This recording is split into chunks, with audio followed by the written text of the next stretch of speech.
I'm here to describe the strategy of Carnival in terms of fuel consumption, LNG, and scrubber strategy.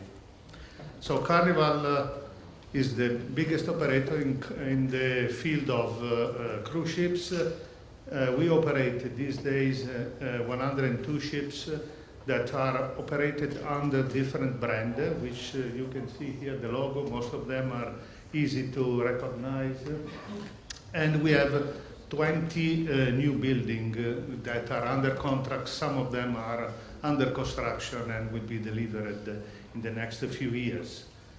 We have seen this chart in different type of presentation before, so I will skip it and go to this slide that for me it is very important and describe the strategy that we started 10 years ago in terms of fuel conservation, and these are the result of this. You can see that in this chart we have a number that was in 2007, which is 56. 56 was at that time the average consumption in kilogram per person carried each day. So each day to carry a person on our ships, we needed to have 56 kilograms of fuel. And we decided that we needed to implement a strategy to make our ship more efficient and also to look at the itineraries, of course. So a combination of this, we looked at all the ship characteristics. We have a different type of vessel, of course. We have classes of vessels. So we introduced, of course, the first thing was looking at the itinerary, but also we looked at the efficiency of the ships from all aspects where fuel consumption happen on board. And so we look at the the drag to reduce it. We look at the painting. We looked at sometimes changing propellers or even modification to the bulbous bow. We look at the ventilation and the air conditioning. So the result is still going on because the modification, before you can do it on a ship, it takes some time. And our strategy was to implement the idea on a couple of ships, see the result, and then decide whether this implementation was appropriate to be done on the rest of the ship. In 10 years, we went from 56 to 40. This is the key performance indicator that I mentioned before. 40 means 30% reduction. I believe that at that time when we started, we had in mind to achieve this result, but was far from being granted. We have received it, we have reached that, we are very happy, and we believe that there is margin to go even to a better result in the future. For new ships, I mentioned that we have 102 vessels in operation nowadays, and we have 20 ships. We were 21 until last week. Then the last week it was delivered the last vessel addition in our fleet. And so we have 20 ships that are either in a contract or under construction. Among those ships, there are 7 ships that are going to be propelled with LNG. Propelled means they will carry LNG while they are sailing. So this is a giant step for our company because we decided, we converted ourselves to the idea of LNG. This is not possible to be done on existing vessel, as you all can understand. I will come to this. But for a new platform of vessel, we studied with a shipyard, a very important shipyard, the concept of a new type of vessel carrying its own LNG. And we came up with an order for 7 ships.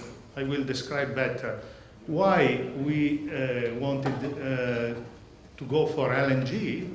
Well, all things have been said already before, but it is clear that LNG is a type of fuel that is considered from the environmental point of view is unbeatable, and SOx practically is not a problem.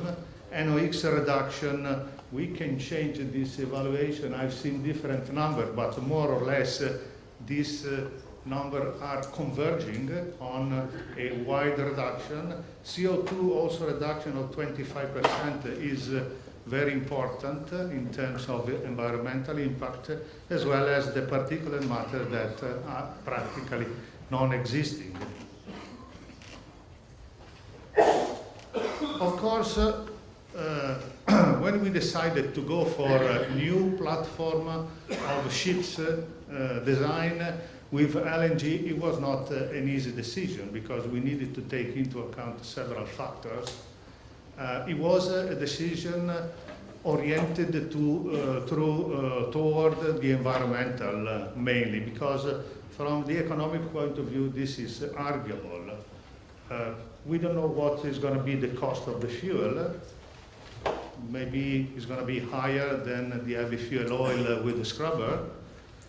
The initial capex is higher than for a normal ships for a previous platform.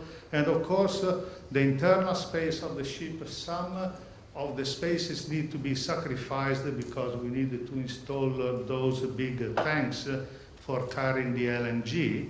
So also from that point of view, maybe it's not as efficient as other type of vessel. And also, we don't know when we order this now, the time is passing and we feel more comfortable seeing that the infrastructure are going to be made for this type of vessel, and also there is some movement to provide, to bunker, to provide the fuel to this vessel. When we made the order, all these things were a little bit more uncertain. So I would say that it was a bold decision that we took, and we wanted to be the first in the market, hoping that somebody else would have followed, and this is hopefully going to happen because I see that there are more and more orders of LNG vessel in the passenger vessel and cruise vessel field.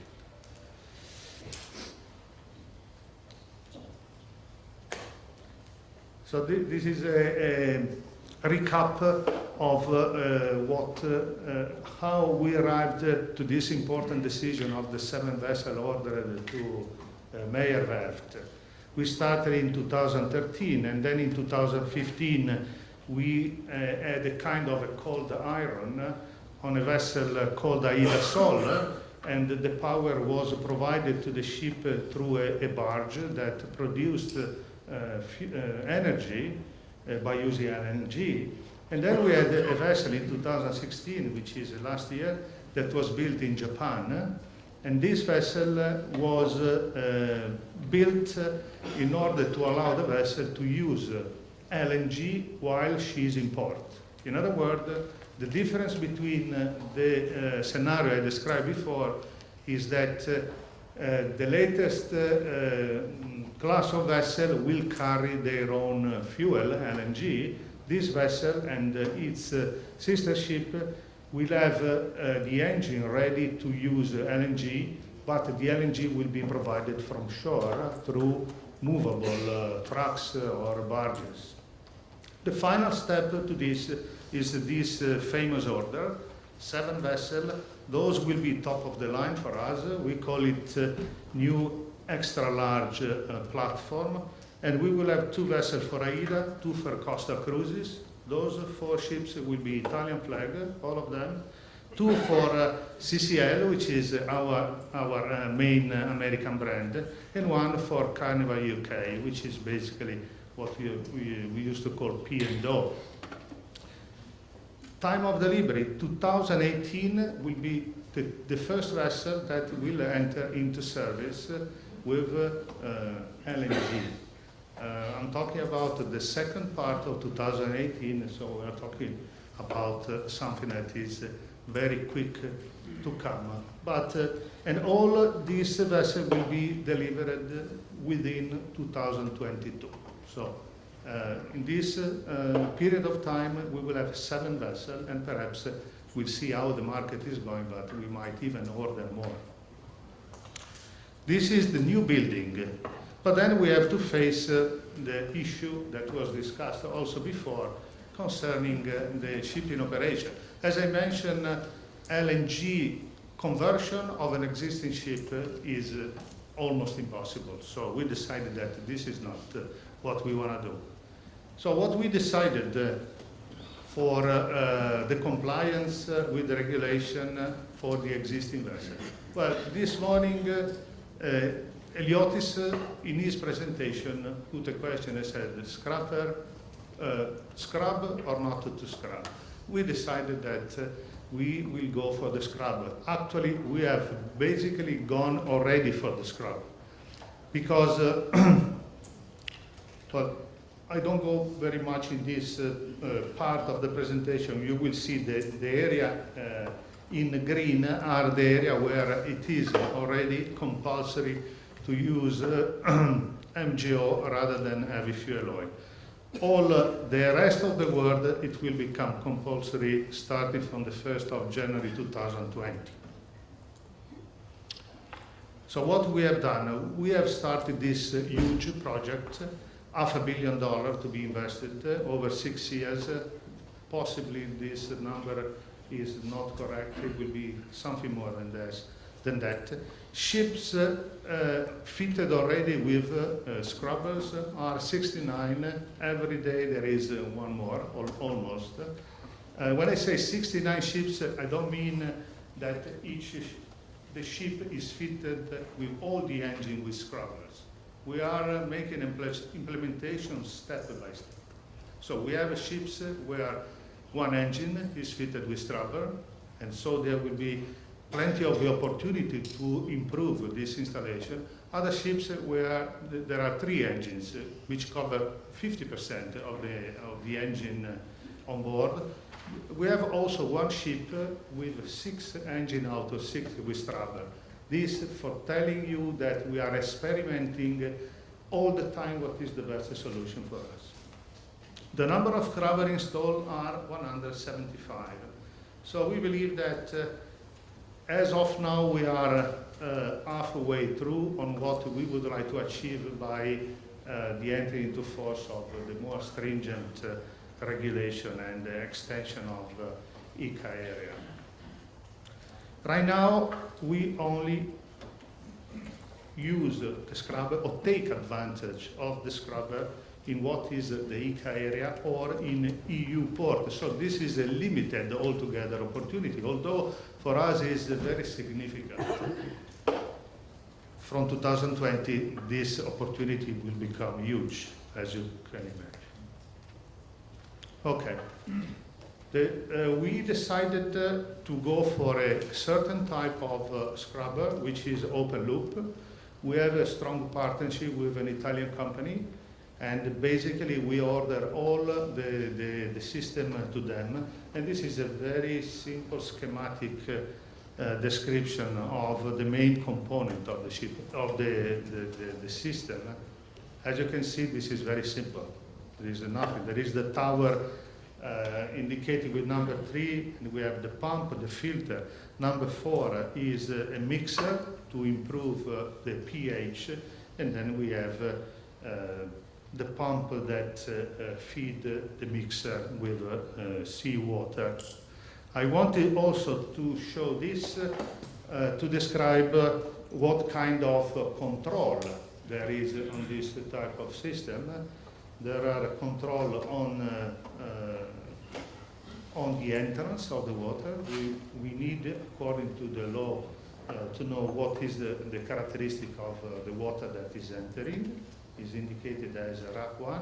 We have a gas analyzer that keep constantly monitored the quantity of SOx that has been released in the atmosphere, and then we have control on the wash water, and I can guarantee that this is a continuous monitoring, is logged, so this system is not going to be operated unless the system is constantly in compliance. If there is a problem, and the problem might always occur, the system is stopped, we switch to MGO, and we make all the repair, and then we go back to the heavy fuel oil and scrubber.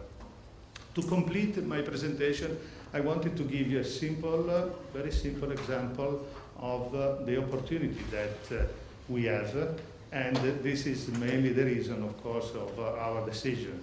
I took a vessel that sometimes comes here to Piraeus, is a Costa ships, is 114,000 gross tonnage and carries almost 4,000 passengers.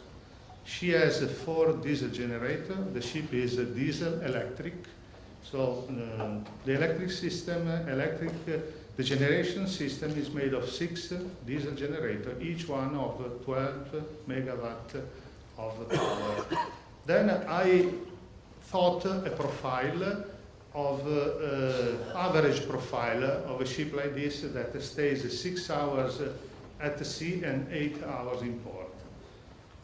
The result is that the saving opportunity is close to $25,000 per day. Each single day, the opportunity is approximately 25. Of course, we can argue whether my assumptions are correct or not, but more or less, I took an average of 200 of a delta price between heavy fuel oil and marine gas oil of $200 per tons, which is reasonable. In some places it's a little bit more these days, in some other places it's less, but as an average I believe that describes the situation. So $23,500 saving per day, I believe that is a great opportunity, and that's why we decided to scrap it.